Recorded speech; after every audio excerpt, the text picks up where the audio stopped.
So you've got your hands on the Bamboo Lab X1 Carbon Combo, the X1C and the AMS. You've got the shiny new hardware, but now you're staring down, well, probably the scariest part, the documentation. Yeah, it's less of a single manual and more like this sprawling collection of wiki pages, PDFs, videos, warnings. It's a lot. Yeah. So our goal today isn't just to read the manual back to you. We want to pull out that crucial 10%, the really serious warnings, the timing things that aren't obvious, the little tricks for efficiency that kind of get lost in all the rest. Basically the stuff you really need to know to get going without breaking anything expensive on day one. Exactly. We're aiming for the shortcut to getting the X1C combo up and running smoothly. Okay, let's start with the physical stuff. Getting it out of the box, you open it up. There's the printer, the AMS unit, a parts box. Yeah, that box has the basics, H2 Allen key spare hood ends, some grease, scrapers, maybe some sample filament spools. Just a heads up, when you're cutting the box open, be careful not to slice into the accessories packed around the sides. You lift the printer out using the handles on the bag it's in. Right, and once it's out, the very first, most critical thing is dealing with the shipping locks. The machine is seriously bolted down for transport. And if you miss one. Yeah, you power it up, and it could immediately try to move parts that are physically screwed down, bad noises, potentially serious damage. You absolutely have to remove all of them. Okay, so where are these locks? What are we looking for? There are three main areas to focus on. First, inside the printer chamber, there are usually two screws holding the AMS base down, often marked with red arrows. Get those out. Got it. AMS base screws. Then you need to remove the metal base plate that the AMS base was sitting on. That's usually four more screws. Right. And maybe the most important one's the screws holding the heat bed mechanism still. Usually three, sometimes four, often with bright orange or red indicators on them. Find every single one with a color indicator and remove it. Don't miss those. Okay.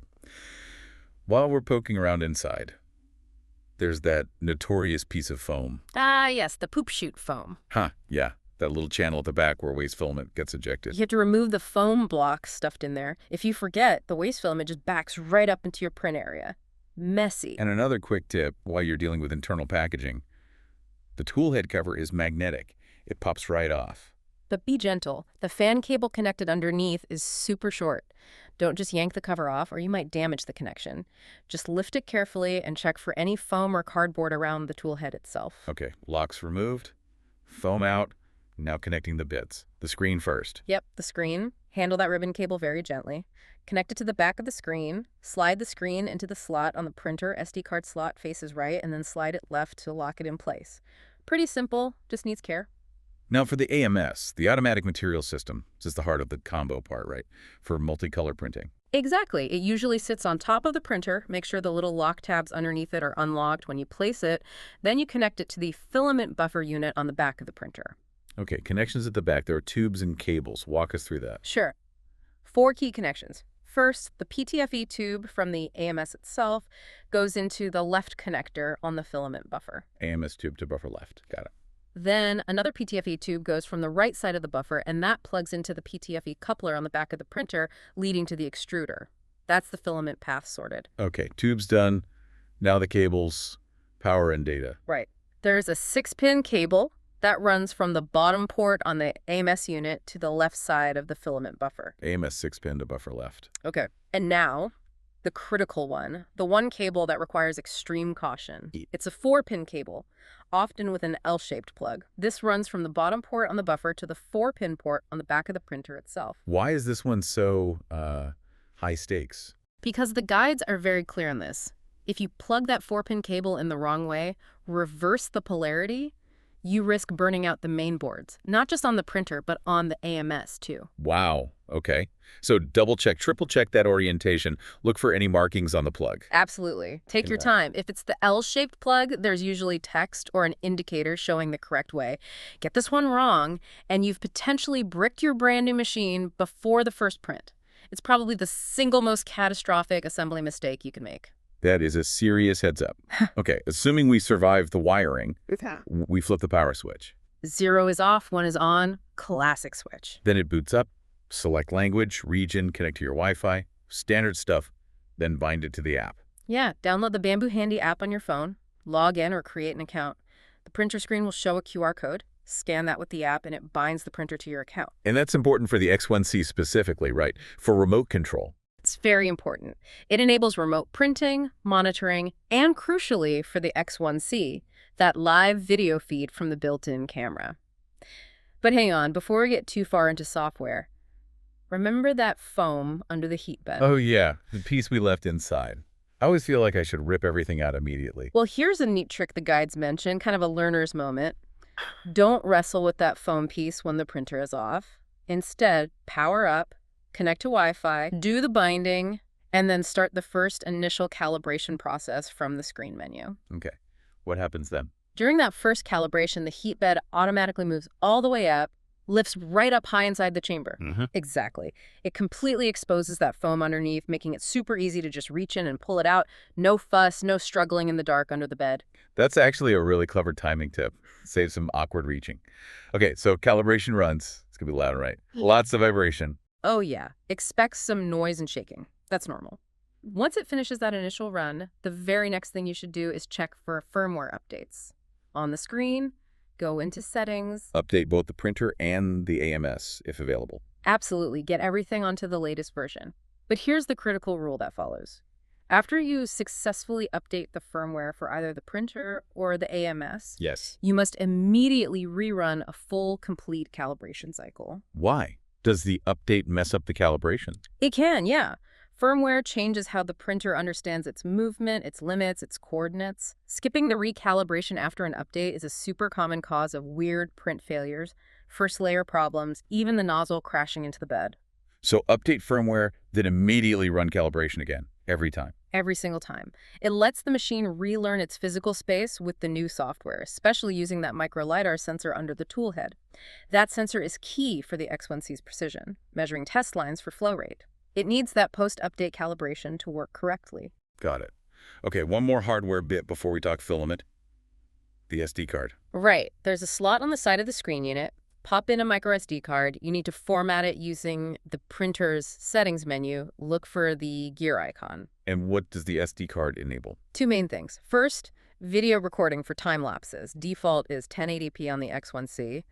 Second, and maybe more useful day-to-day, it caches print files sent over the network, meaning if you print a file from Bamboo Studio wirelessly, the printer can save a copy to the SD card. If you want to print that exact same file again later, you can just select it directly from the printer's screen via the cache without needing your computer or phone involved again. Much faster for reprints. Nice quality of life feature. Okay, let's talk filament and the AMS. It's meant to keep filament dry, right? Desiccant packs. Yeah, the AMS has humidity sensors and seals. It comes with desiccant packs inside their little compartments. But here's the common mistake. Yeah. Those packs are shipped sealed in plastic wrap inside the compartments. Ah, so you have to actually take them out first. You have to open the compartments, take out the desiccant packs, physically remove that outer plastic wrapping, and then put the unwrapped packs back in. If you leave the plastic on, they do absolutely nothing. Good catch. Okay, loading filament. Pretty easy. Make sure the filament feeds over the top of the spool. Push the little gray tab next to the slot you want to load.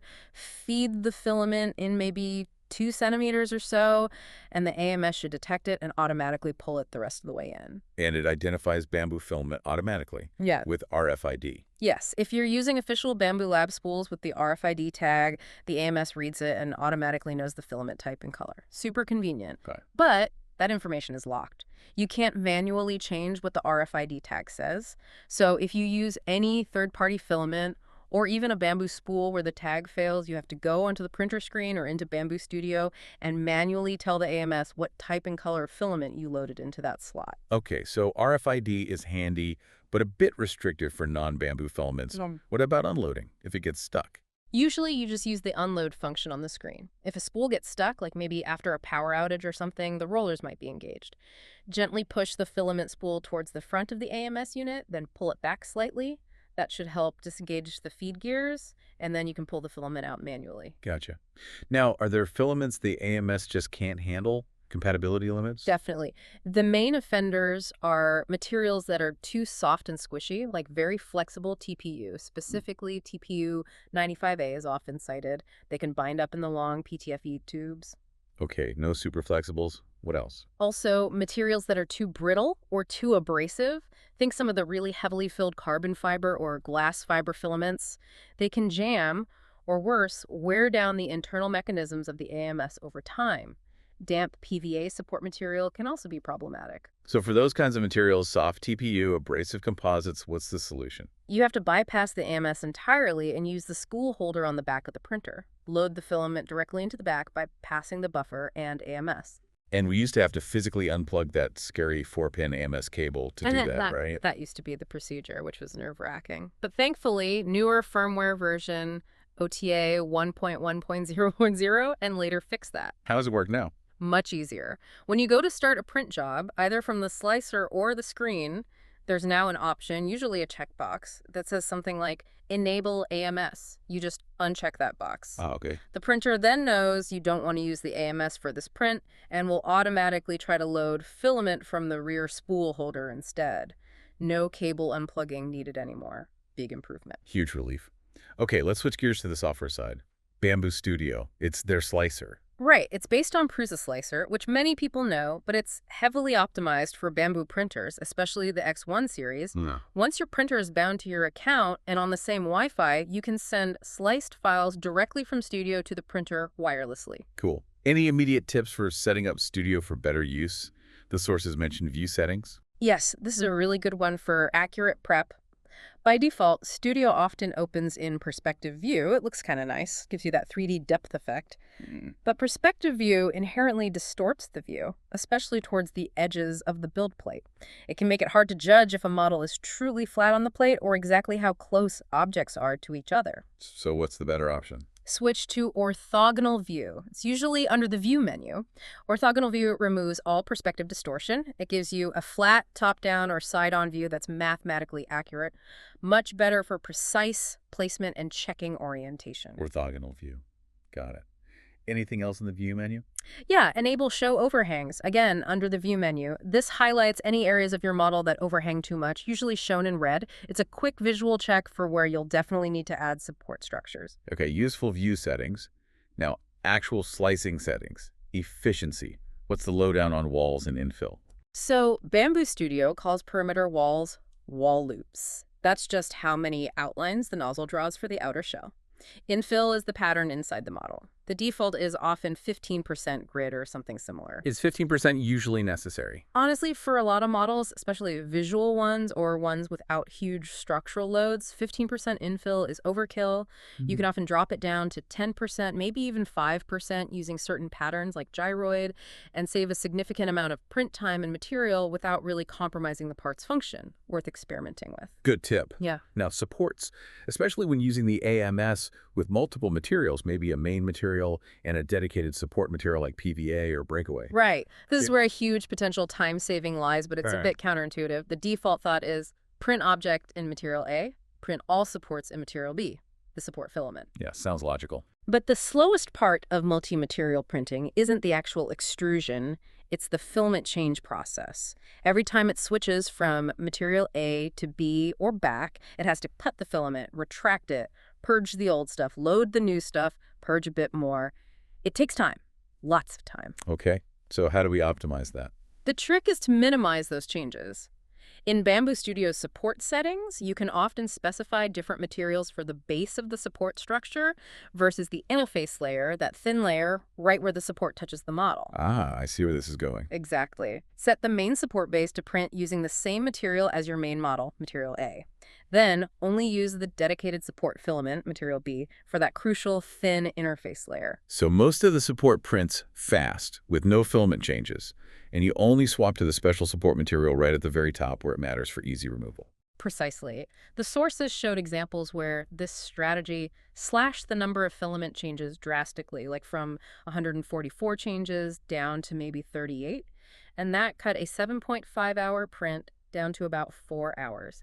Almost half the print time just by being smart about where you use the support material. That is a massive efficiency gain just from a slicer setting. Wow. Okay, but none of this works if the print doesn't stick to the bed. Plate types and adhesion. Critical first layer stuff. First, Always make sure you've selected the correct plate type in Bamboo Studio, cool plate, textured PEI plate, engineering plate, whatever you're physically using. And check the nozzle size is correct. Usually 0.4 millimeters is standard. And then glue stick, even on plates like PEI that are supposed to be good. Yes, the recommendation is pretty consistent. Use a thin layer of glue stick, or sometimes liquid glue, on plates like the cool plate or engineering plate. It does two things. Adhesion is one, obviously. Right? It helps things stick. But just as importantly, maybe even more so for materials like PTG, which can bond too well, the glue acts as a release layer. It provides a buffer between the print and the plate surface, making removal easier and, crucially, protecting the plate coating from getting ripped off or damaged when you remove the print. So glue helps it stick and helps it release. Good to know. Yeah. And cleaning the plate. Keep it clean. Dish soap, like regular Dawn in hot water, is the recommended method. Wash it well, rinse thoroughly, let it air dry, or use a clean paper towel.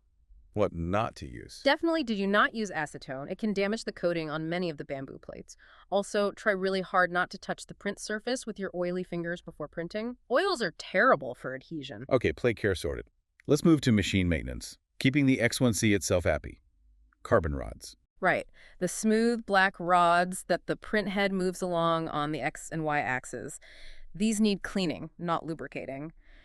Use a 70% isopropyl alcohol pad or wipe. Gently wipe them down. Then maybe move the print head back and forth along the rods by hand about 20 times. This helps distribute the alcohol and clean the internal bearings within the moving parts. And the key thing here is, do not lubricate the carbon rods. Just clean them with IPA. Putting grease or oil on them is counterproductive. okay, clean, don't lube the XY carbon rods. What about the Z-axis, the screws that move the bed up and down? Opposite situation there. The Z-axis lead screws those long threaded rods at the back, and the vertical smooth guide rails do need lubrication. First, wipe off any old, dark, dirty grease with a paper towel. Then apply a light coat of fresh lubricant. The printer usually comes with a small tube of synthetic grease for this purpose. So Z-axis, it gets cleaned and lubed. And Yeah. one more cleaning spot. The LiDAR. Yeah, the micro LiDAR sensor. It's under that magnetic tool head cover we mentioned earlier. It's a little lens. Just use a Q-tip lightly dampened with isopropyl alcohol to gently clean the lens surface. Keep that clear for accurate first layer checks. Good maintenance routine. Now, a final usage warning. This one's about managing heat, especially because the X1C is fully enclosed. Exactly. That enclosure is fantastic for printing high-temperature materials like ABS, ASA, PC, nylon. It keeps the ambient temperature stable and prevents warping. But it's a problem for other filaments. It can be, yes. Yeah. Specifically for filaments with lower softening temperatures like PLA and TPU, and sometimes even PTG under certain conditions. Wow. If you're printing PLA or TPU with the heated bed set above, say, 45 degrees C, or maybe PTG with the bed above 70 degrees C, the enclosed chamber can get quite warm, maybe too warm. And the heat affects the filament before the nozzle. Right. The heat can build up inside the chamber and soften the filament in the path leading to the extruder gears, or even right under the gears themselves. The filament gets soft and mushy before it's supposed to melt in the hot end. Which leads to Bad extrusion, jams, clogs. The extruder gears might grind the soft filament instead of pushing it cleanly. So if you're printing PLA, TPU, or maybe even PTG, with a fairly warm bed in the enclosed X1C, what's the recommended fix? Simple ventilation. Open the front glass door. Or you can remove the top glass plate entirely. Or both. This lets the excess heat escape and keeps the chamber temperature lower, preventing that premature softening of the filament. Manage the heat for the material you're using. Makes sense. And the very last tip, probably the simplest. Print removal. Patience. No. When the print finishes, just wait a few minutes. Let the build plate and the model cool down significantly. Often, prints will self-release as the plate cools and contracts. And if they don't pop off on their own. Gently flex the build plate if it's a flexible sheet. Yeah. Or use a sharp scraper, held at a low angle, to carefully get under an edge. Trying to pry or rip a hot print off a hot plate is just asking to damage the print, the plate, or yourself. Let it cool. All right, that was a lot, but super useful. Let's try to boil down the absolute must-remember points from this deep dive. Okay, core takeaways. Number 1, assembly survival, that 4-pin AMS cable orientation. Triple check it. Don't fry your boards. Right. Number 2. Inside the AMS, take the plastic wrap off the desiccant packs, otherwise they're useless. Got it. Third, Workflow rule. Always run a full calibration cycle immediately after any firmware update for the printer or the AMS. No skipping. crucial. And fourth, In Bamboo Studio, switch to orthogonal view for accurate model placement and enable show overhangs. And remember that support slicing trick, use model material for the base, support material just for the interface. excellent summary. You know, it's really fascinating how much the X1C leans on that micro LODAR sensor for precision, measuring those initial test lines to get the flow rate just right. Yeah, it's a key part of its consistency. So here's something to think about. If you're printing a really challenging material, like polycarbonate, PC, which warps like crazy if it cools unevenly, you absolutely need that chamber temperature cranked up, right? Door closed, lid on, keep all the heat in. Definitely.